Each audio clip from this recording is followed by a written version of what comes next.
자, 채권.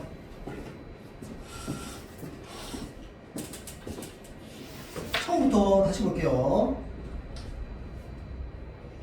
자, 채권은 채권자가 채무자에게 특정한 행위를 요구할 수 있는 권리랍니다. 자, 그래서 채무자에게 금전의 지급을 이제 요구할 수 있는 채권을 금전채권이라고 하고, 자, 금전채권은 다양한 거래관계에서 발생합니다. 예컨대 외상거래에서 발생하는 물품대금 채권이 있고요. 다음 대출계약에 의해 발생하는 대출금 상환채권이 있고요. 보고 있어? 사회 13입니다. 사회 13. 페이지는 162페이지. 162페이지.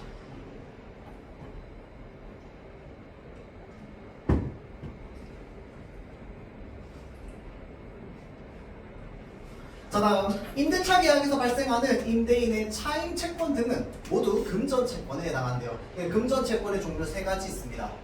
맞죠? 자, 채무자가 돈을 지급해야 하는 날을 지급기일이라고 하는데, 지급기일은 대개 계약으로 정해집니다. 이건 당연한 이야기라고 했어. 계약서에 당연히 돈 갚아야 되는 날 적혀있죠. 일반적으로는 적혀있지. 맞죠? 그런데 금전채권 중에서 지급기일이 정해지지 않은 것도 있는 거야. 그러니까 누가 안 정해놨어, 계약서에. 그럴 때는 어떻게 하느냐? 채권자가 채무자에게 지급을 청구한 때에, 그러니까 돈 다시 돌려줘 라고 얘기한 때가 바로 뭐가 된다? 지급기일이 된다는 겁니다. 자, 그래서 지급기일이 됐는데도 채무자가 채권자에게 돈을 지급하지 않으면 채무불이행이 성립하죠. 이제 채무불이행이 성립하면 이제 뭐가 됩니까? 이제 신용불량자가 될 수도 있습니다. 대출금 상환 같은 경우는 안 되면 이제 신용 등급이 깎이게 되죠. 자, 그래서 이때 채권자는 스스로 채무자의 돈을 가져갈 수는 없습니다. 그러니까 떼인 돈 받으러 왔습니다 해가지고 요 그 가방 하나 들고 일수 가방 들고 와가지고 그 떼인 돈 받으러 오면 돼, 안 돼? 원래는 안 됩니다, 여러분들. 떼인 돈 받으려면 어떻게 해야 돼? 법원으로 가야 돼요. 알겠지? 자, 그래서 법원에 강제 집행을 신청할 수 있습니다. 강제 집행은 채무자가 반대하더라도 실시되지만 법정 요건이 충족된 경우에 한해서 법정 절차에 따라서 진행되며 법원이 주도합니다.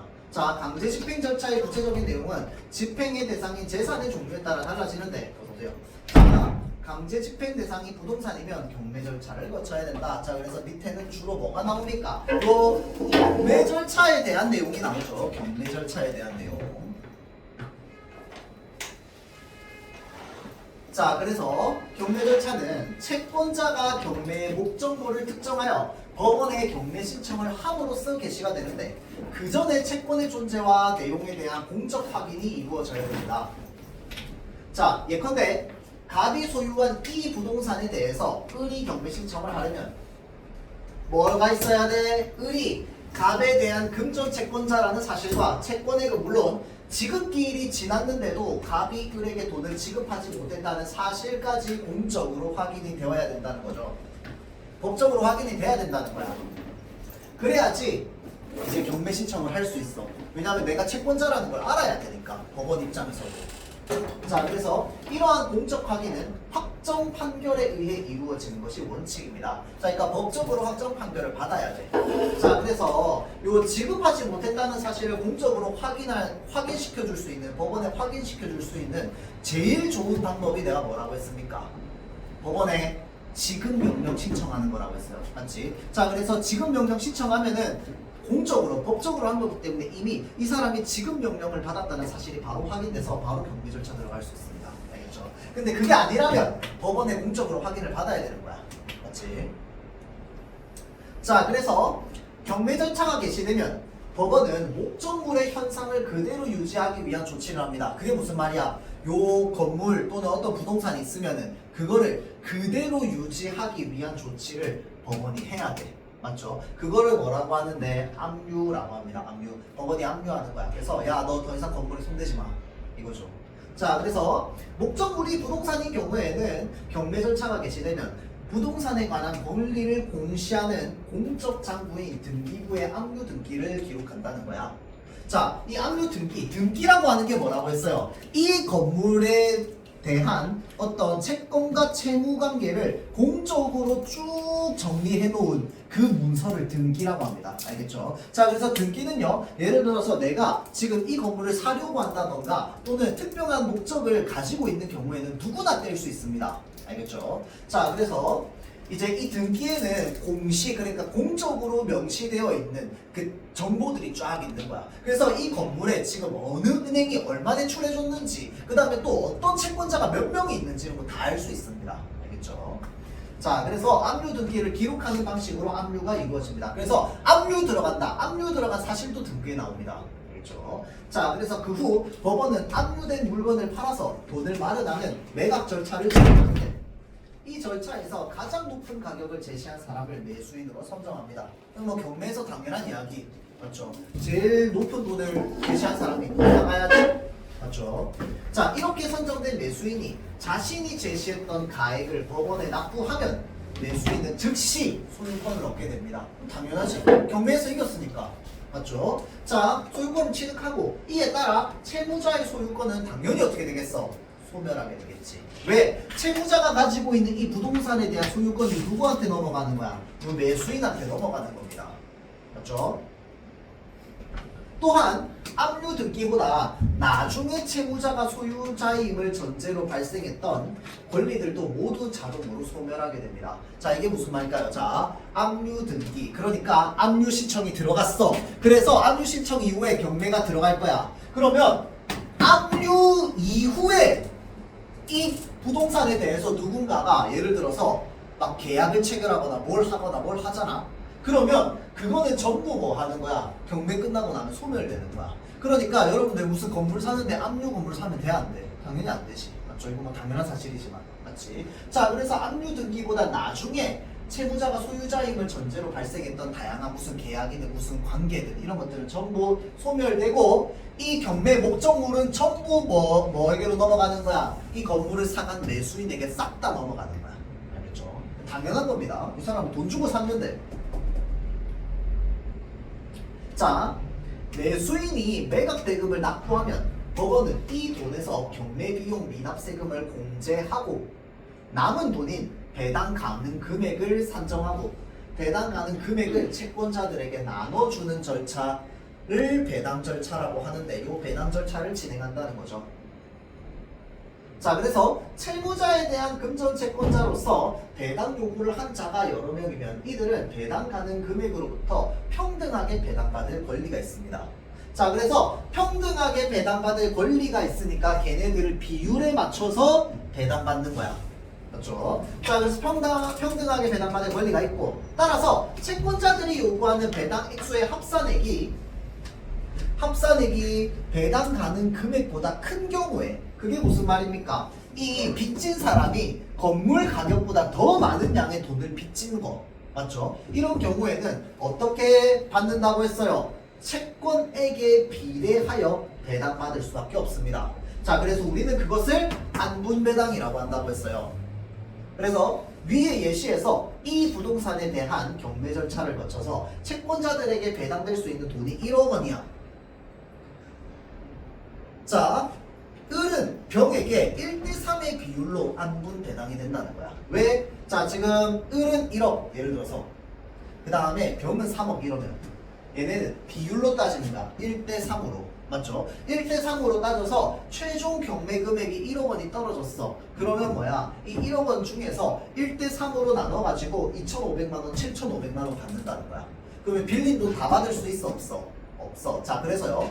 자, 가정인데 배당 액수의 합산액이 배당 가능 금액보다 크면 안분배당을 시행했을 때 모든 채권자가 다 빌려준 돈을 다 돌려 못 받습니다. 맞죠? 왜? 비율에 따라서 나눠 가져갈 테니까. 이해됩니까?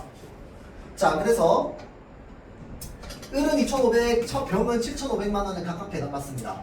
을이 이 부동산에 대한 경매 절차를 주도했고 병은 이러한 경매 절차에 배당 요구를 하고 절차에 참가만 했더라도, 자기가 신청도 안 했는데 배당 요구에서 참가만 하더라도 똑같이 이렇게 비율에 따라서 받을 수 있는 거야. 그래서 내가 지난 시간에 뭐라고 했어요? 일단은 경매 절차 넘어갔다, 내가 채권자다, 뭐부터 해야 된다? 배당 요구 신청부터 일단 법원에 가서 해야 된다 라고 했습니다. 알겠죠? 배당 요구 신청 안 했어 그러면 못 받습니다. 알겠죠?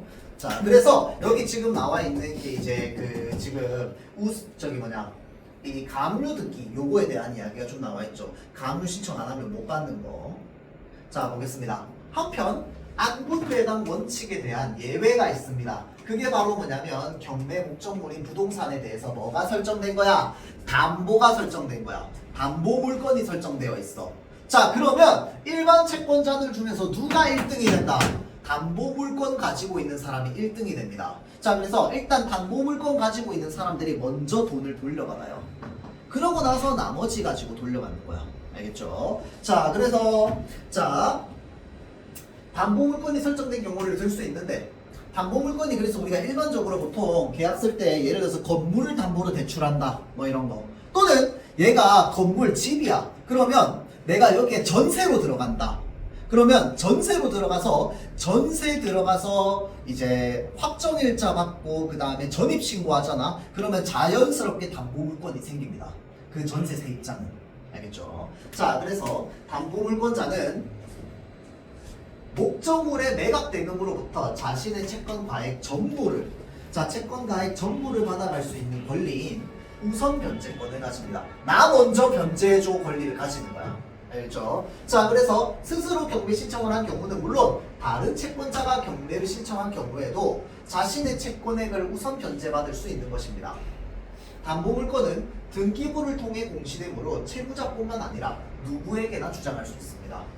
따라서 채무자가 그 목적물을 처분하더라도 이 우선 변제권은 유지되는 거야. 자, 그래서 우리가 단순하게 구조를 한번 생각해 보자면 A가 있어요. 얘가 나쁜 놈이야. 부동산을 가지고 있습니다. 어떤 부동산을 가지고 있어요? 감정평가 해봤더니 얘는 예를 들어서 3억이 나와. 근데 은행에 건물 담보로 2억을 받았어. 자, 그럼 이 사람은 뭘 가지고 있어? 담보 물건을 가지고 있습니다. 일반 채권으로 B, C, D한테 1억씩 빌렸어요. 담보 없습니다. 자, 그러면 B, C, D는 일반 채권자야.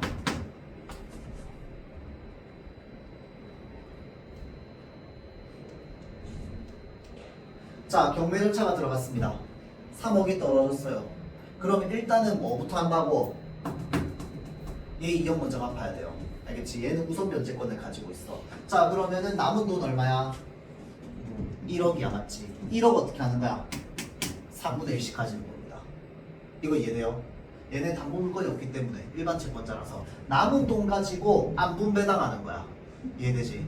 자, 얘는 1대1 대1이니까 이렇게 되는 겁니다. 알겠죠? 자, 그런데 잘 보세요. 이에 비해 일반 채권자, 즉 우선 변제권을 가지지 못한 금전 채권자의 경우에는 채무자가 수중의 재산을 처분하는 것을 방지하려면 뭐 해야 되느냐? 가압류를 해야 됩니다. 이게 무슨 말이야? 그러니까 채무자가 내가 이거 있는데 사실은 채권 요거 돌려줘야 돼. 그러니까 채무를 해야 될 날이 얼마 안 남아가지고 어떻게 하냐면 건물 팔아 넘겨가지고 현금으로 다 만든 다음에 그걸 땅속에다 묻어놨어. 그러고 나서 나 돈 없어 이러면 어떡할 거야?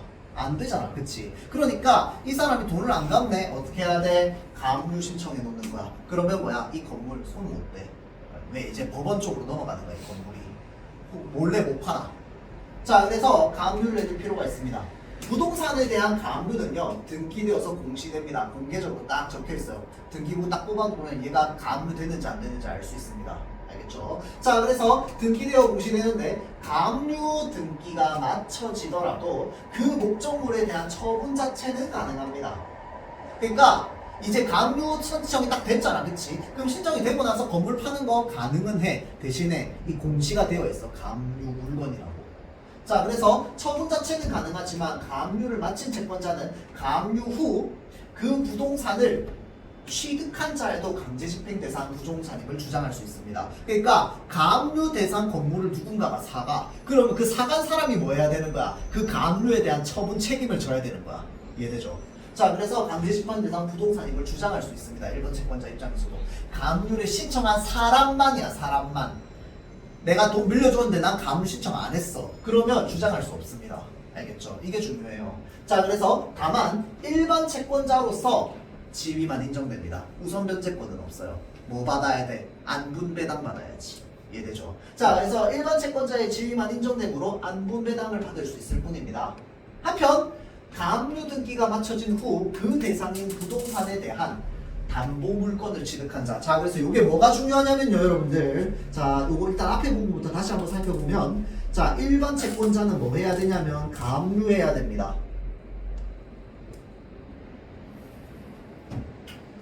자, 안분배당을 받을 수 있을 뿐이기는 하지만 만약에 자, 가압류 등기가 맞춰진 후, 얘가 중요합니다. 후가 중요해요, 여러분들.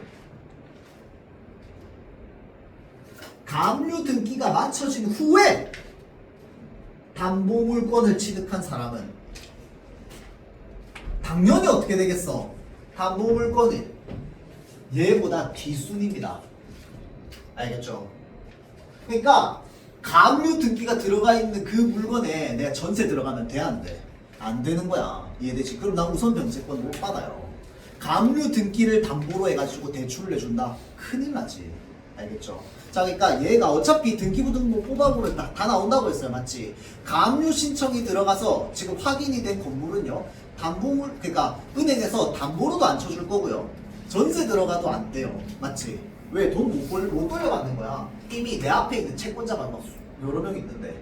맞죠? 자, 그래서 가압류 등기가 맞춰진 후에 담보물권을 취득한 사람은 가압류를 한 채권자에 대해서는 우선 변제권을 주장할 수 없습니다. 근데 누구에 대해서만? 가압류를 한 채권자에 대해서만 우선 변제권을 주장할 수 없습니다. 그러면 가압류 신청 안 한 사람한테는 할 수 있지. 일반 채권자처럼 취급됩니다. 자, 그래서 자 보세요. 가압류를 한 채권자랑 그 이후에 담보물권을 가진 사람은 서로 무슨 관계다? 일반 채권자 관계입니다. 그러니까 뭐 한다? 가압류 등기가 맞춰진 후에 담보물권을 가진 사람과 기존의 일반 채권자는 서로 뭘 받는다? 안분배당을 받는다, 이 말입니다. 이해돼요? 자, 그러나 이러한 담보물권자는 자신보다 나중에 가압류를 등기를 마쳤거나, 자, 담보물권자 입장에서 자기보다 나중에 가압류 등기를 마쳤거나 가압류 등기를 하지 않은 일반 채권자에 대해서는 뭘 주장할 수 있다? 우선 변제권을 주장할 수 있다는 거죠. 자, 앞에 쭉 요 관계로 다시 가봅시다. 자, 상황이 어떻게 되느냐에 따라서 달라집니다. 배당받을 수 있는 금액이. 자, 아까 내가 얘가 2억 받는다고 했잖아. 그 조건이 하나 붙어 있어요. 바로 뭔데? 담보물건이 먼저 설정되어 있어야 됩니다. 그래야지 2억 다 받을 수 있어요.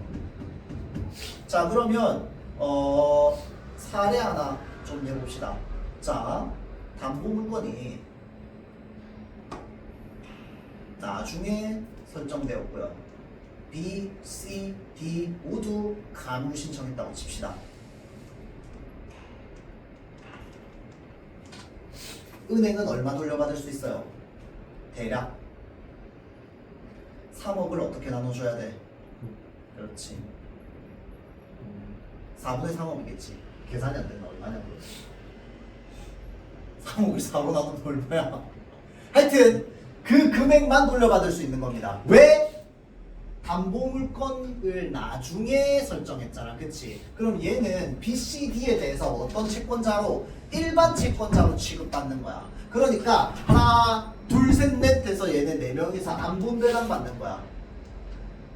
그래서 얘도 4분의 3억, 얘도 4분의 3억, 얘도 4분의 3억, 얘도 4분의 3억을 받는 거야. 안분배당. 이해되죠? 자, 그런데 이게 아니야. 담보물건 설정이 먼저 되었어. 그러면 어떻게 되는데? 얘가 2억 먼저 받고요. 그 다음에 얘네가 이제 각각 나머지 1억에 대해서 3분의 1억, 3분의 1억, 3분의 1억이 되는 거지. 이해되죠?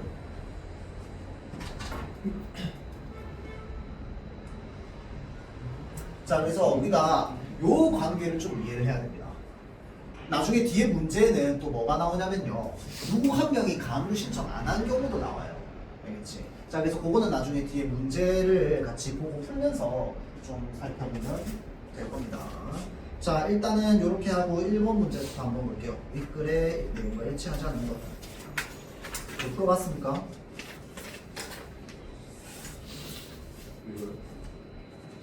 이거 한번 풀어보라고 했었는데 지난 시간에 끝마치면서. 자, 일단 1번 문제부터 한번 봅시다. 자, 윗글의 내용과 일치하지 않는 것은 어디야? 자, 금전 채권의 지급기일이 정해지지 않은 경우 채권자가 지급을 청구해야 지급기일이 정해진다. 맞나요? 맞죠? 채권자가 돈 달라 하는 순간부터 지급기일이라며. 그러면 지급기일이 그때 정해지는 거지. 맞죠? 그래서 맞는 말입니다. 계약서에 지급기일이 안 적혀 있어. 그러면 돈 달라고 하는 때가 지급기일이야. 자, 다음 2번. 부동산에 담보물건이 설정되어 있는지와 가압류가 되어 있는지는 모두 등기부를 통해 확인할 수 있다. 있다고 했습니다. 맞죠? 등기부 확인 잘해야 돼요, 여러분들. 자, 일반 채권자도 채무자가 소유한 부동산에 대한 경매를 신청할 수 있으나 이를 위해 채무자의 승낙을 얻어야 된다. 맞나요? 아닙니다. 맞죠? 자, 채무자의 승낙 없어도 돼요. 이거 지문에 나와 있습니다. 채무자의 승낙 여부와 상관없이 무조건 집행할 수 있습니다. 알겠죠? 이 사람 돈 안 갚았으면.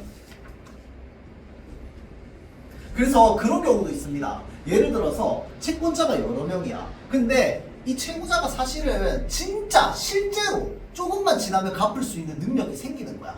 근데 일단은 지금 못 갚았어. 채권자 A, B, C, D가 있어. D는 이 사람이랑 친해가지고 좀만 기다리면 내가 받을 수 있다는 거 아니까 경매 신청 안 했어. 근데 저쪽에서 하잖아? 그럼 이 사람도 경매에 참여해야 돼요.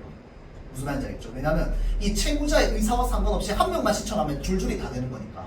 이해되죠? 그렇게도 될 수 있습니다.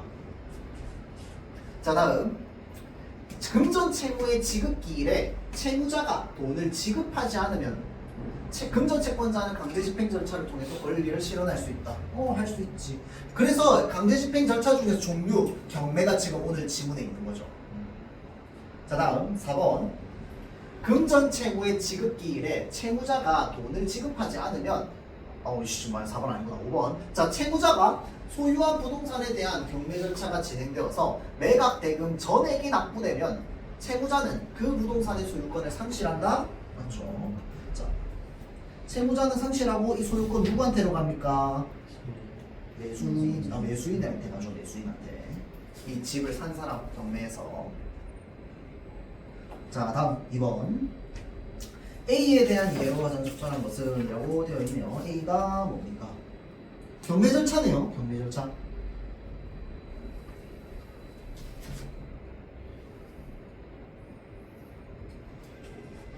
자, 1번 선지부터 보면 경매 절차는 금전 채무자가 가진 모든 부동산에 대해서 동시에 진행된다. 아닙니다. 이 사람 건물 여러 개 가지고 있어. 그럼 어떻게 해야 돼? 하나하나 경매 신청해야 돼요. 알겠지? 왜냐면 부동산마다 채권자들의 숫자가 다를 수도 있거든요. A 부동, 그러니까 이 사람이 진짜 건물도 많은데 빚도 많이 지고 있는 사람이야. 그러면 A 건물에 대한 채권자는 4명, B 건물에 대한 채권자는 6명 이렇게 다를 수 있습니다. 그래서 받을 수 있는 안분배당의 그 종류가 그 비율이 다르기 때문에 A 건물 경매 신청 따로, B 건물 경매 신청 따로 해야 돼요. 알겠지? 모든 부동산에 대해서 할 수 없습니다. 그렇죠? 자, 다음 2번 금전 채무자가 지급기일에 돈을 지급하지 못하면 법원은 직권으로 경매 절차를 개시한다. 맞나요? 법원 직권이라고 하는 게 무슨 말이야? 법원이 자기가 직접 나서서 권리를 행사해가지고 경매 절차를 들어간다는 거야. 법원이 왜? 맞죠? 그걸 왜 합니까? 누가 신청해야지. 맞죠?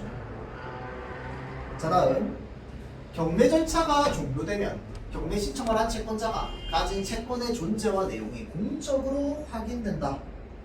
맞나요? 자, 보세요. 이게 뭐라고 돼 있어? 종료되면이야. 종료되면 소유권 누구한테 넘어갔어? 매수인한테 넘어갔어요. 이 뭐하러 있어야 돼? 맞지? 매수인 입장에서 불쾌하게 당연히 없지. 소멸됩니다. 그 소멸된다라고 적혀 있죠.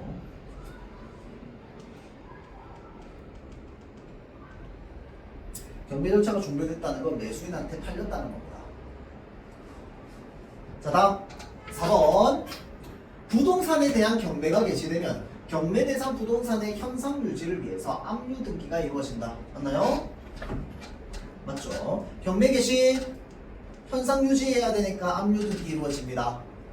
이제 이 건물 소유주 지 맘대로 하면 안 돼. 냅둬야 돼. 법원이 지켜줘. 자, 다음 5번. 매각 절차가 개시되면 그 즉시 매각 대상인 부동산에 대해서 등기된 모든 권리는 자동으로 소멸한다. 맞나요? 자, 그러면 큰일 나지. 매각 절차가 개시되면은 경매하는데 여러분들 시간 생각보다 되게 오래 걸립니다. 알겠죠? 경매 신청 들어가면 한 1년 조금 안 되게 걸린다고 들었어요. 되게 오래 걸립니다. 개시됐는데 권리 소멸되면 어떻게 해야 돼요? 안 되지. 경매 절차가 종료되면 그때 걸린 소멸이죠. 자, 정답은 4번입니다. 자, 다음 담보물권자 기업. 자, 다음 니은 일반 채권자.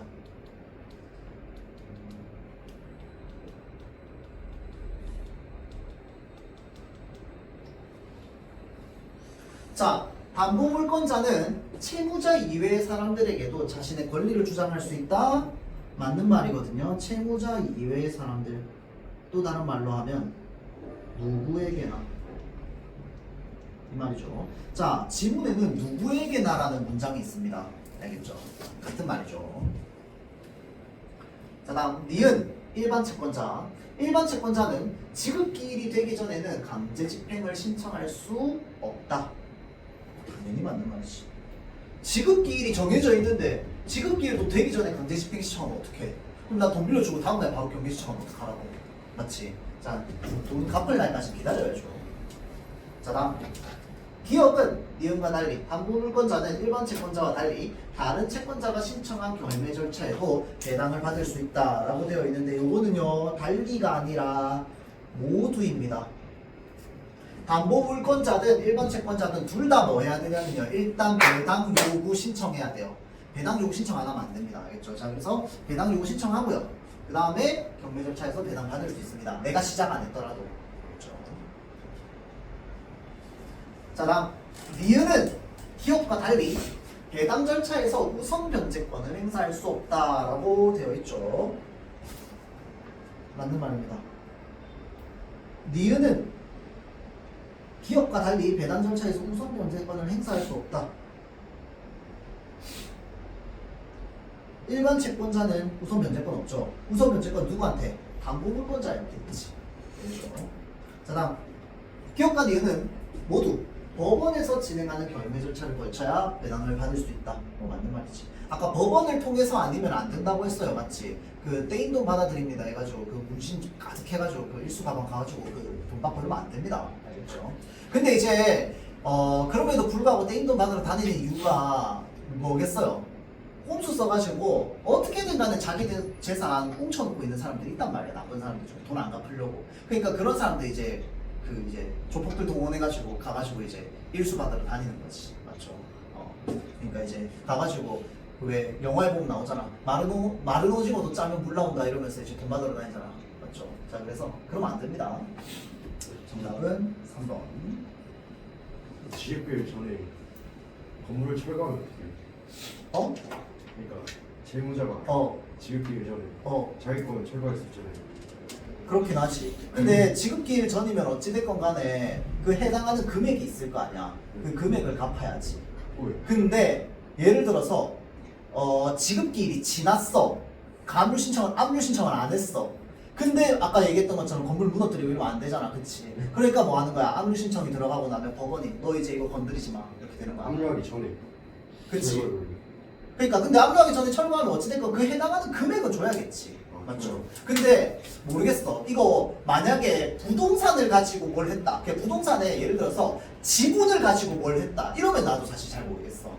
그 지분에 대한 부분은 좀 다를 수 있습니다. 근데 어찌됐건 간에 이거는 그것을 담보로 해서 돈을 빌린 거잖아. 그치? 어찌됐건 그 해당하는 돈을 갚아야죠.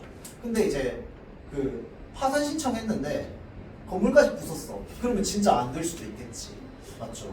그래서 파산 신청하려면 일단 기본적으로 내 재산이 없다는 걸 증명해야 되잖아. 그치? 근데 재산이 건물이 있네. 그럼 어떻게 되겠어? 당연히 경매 들어가겠지. 맞죠? 그럼 경매 들어가는 순간 압류되니까 뭐야? 너 건드리지 마가 되겠지. 그죠? 자, 다음 윗글을 읽고 추론한 내용으로 적절하지 않은 것은 1번 선지 보겠습니다. 담보물건을 가진 금전채권자는 담보물건의 목적물인 부동산에 대한 가압류를 할 필요가 없다라고 되어 있는데 맞죠? 자, 담보물건을 가지고 있는 사람은 가압류 신청할 필요 없습니다. 어차피 내가 이미 공시돼 있어. 등기되는 순간 나 담보물건 가진 사람 공시되어 있습니다. 맞죠? 따로 신청할 필요가 없습니다. 그렇죠? 맞는 말? 자, 다음. 그래서 요것도 있습니다, 여러분들. 예를 들어서 B, C, D가 있는데요. B도 계약서에 건물을 담보로 1억 빌려준다고 돼 있잖아. 그래서 그거를 공식적으로 쓰고 법원에 제출하잖아요. 이 사람도 담보물건 생깁니다. 알겠죠? 자, 그래서 담보를 어떻게 지느냐 이런 것들에 따라서 물건은 달라집니다. 자, 다음 2번 배당 절차에서 각 채권자들에게 배당된 금액을 모두 합쳐도 매수인이 납부한 매각대금보다 작다. 맞나요? 지문 읽어봐 이거. 찾아봐. 자, 각 채권자들이 배당된 금액이 있을 거 아니야. 얘네들 쭉 다 모으면 그 돈이 뭐야? 안분배당 시작한 금액이겠지. 그 말은 무슨 말이야? 안분배당 시작된 금액이랑 매수인이 납부한 금액이랑 똑같냐를 물어보는 겁니다. 똑같아 달라? 왜 다를까요? 뭐라고요? 법원에 돈 줄 경우. 오, 그치, 맞아요. 법원에 뭐 수수료를 떼주기도 하고요. 그 다음에 법원에 돈 좀 줘야 돼요. 왜냐면 얘네들이 경매 절차 시행했잖아, 그치? 그러면 그 움직인 그거에 대한 비용이나 이런 것들 다 이 경매 금액에서 떼야 될 거 아니야, 맞죠? 법원에서 떼겠어 설마? 그거 다 국가 세금인데 안 되지, 맞죠? 자, 그래서 재판 진행하는 절차나 이런 것들은 빼고 계산해야 되니까 실제로 매수인이 납부한 금액이랑 채권자들에게 배당된 금액은 조금 차이가 있습니다. 알겠죠? 뭐 큰 차이는 아니겠지만 알겠지? 자, 그래서 작다 무조건 맞는 말입니다. 경매 비용을 빼야 되기 때문에 그렇습니다.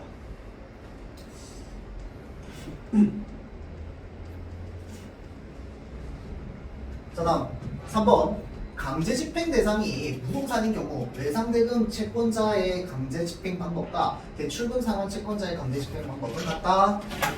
맞죠?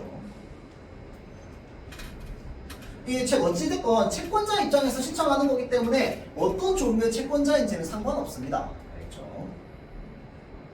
자, 굳이 따지자면 외상대금 채권자가 누구야? 내가 그림 그렸다면서 BCD겠지. 그 은행 대출 맞죠? 똑같죠. 어차피 경매 신청해야 되는 거 똑같습니다. 자, 다음 채무자가 소유한 부동산에 대해 담보물권자 이외 신청자가 신청에 의한 가압류 등기가 맞춰진 경우 가압류의 효과는 일반 채권들 사이에서만 적용된다? 아닙니다.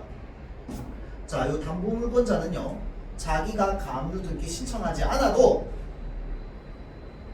그 사이에 이제 채권자의 명단으로 들어갑니다.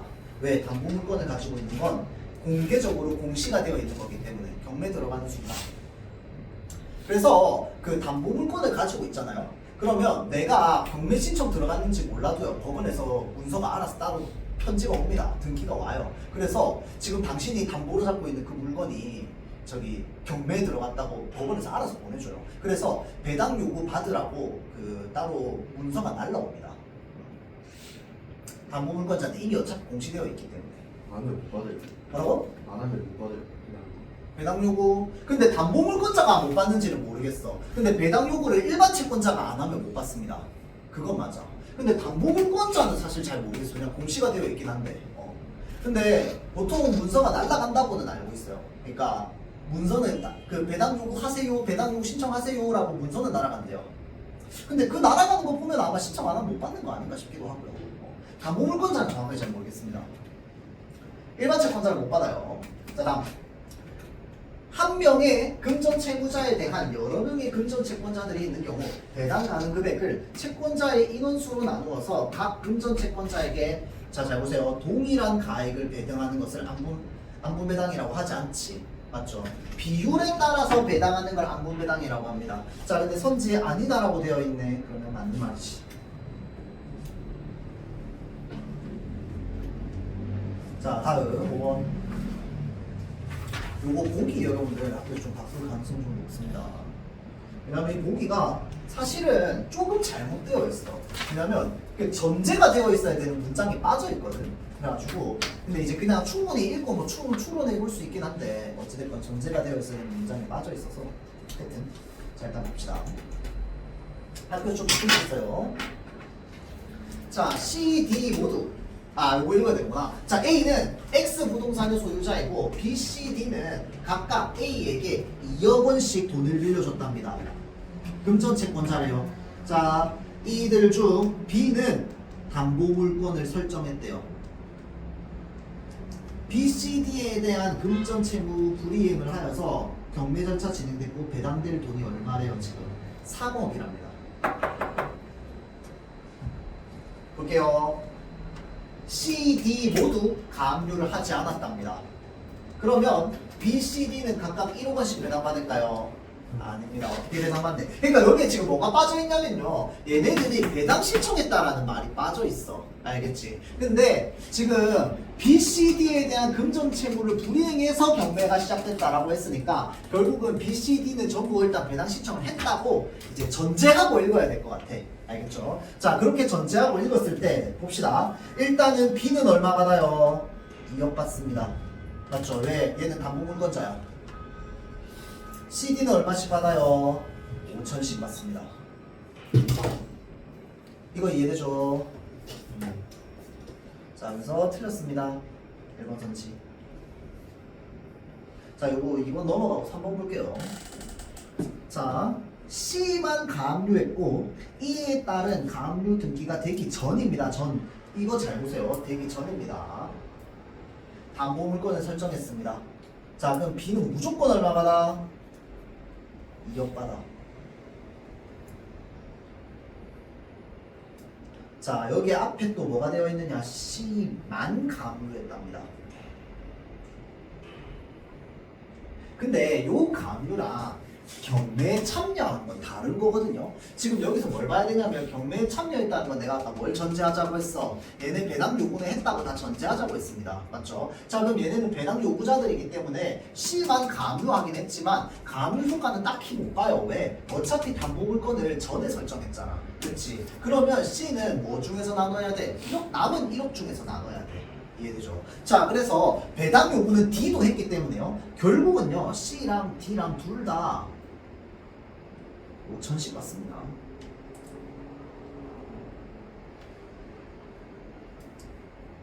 C만 가압류하긴 했지만 이미 남은 돈은 1억이야. 알겠죠?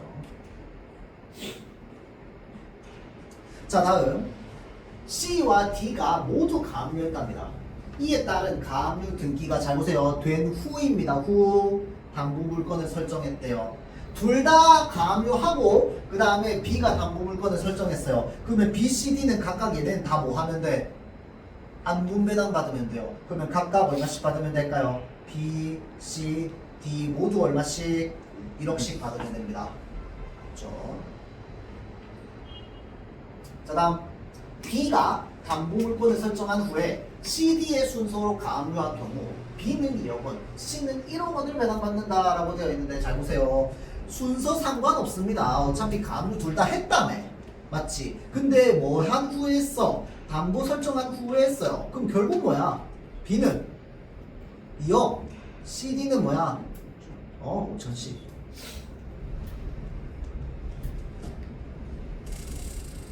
자, 근데 요거 2번 선지 보세요. 여기 뭐라고 돼 있냐면 C만 가압류의 줄, 가압류 등기가 된 후입니다. 후 표시.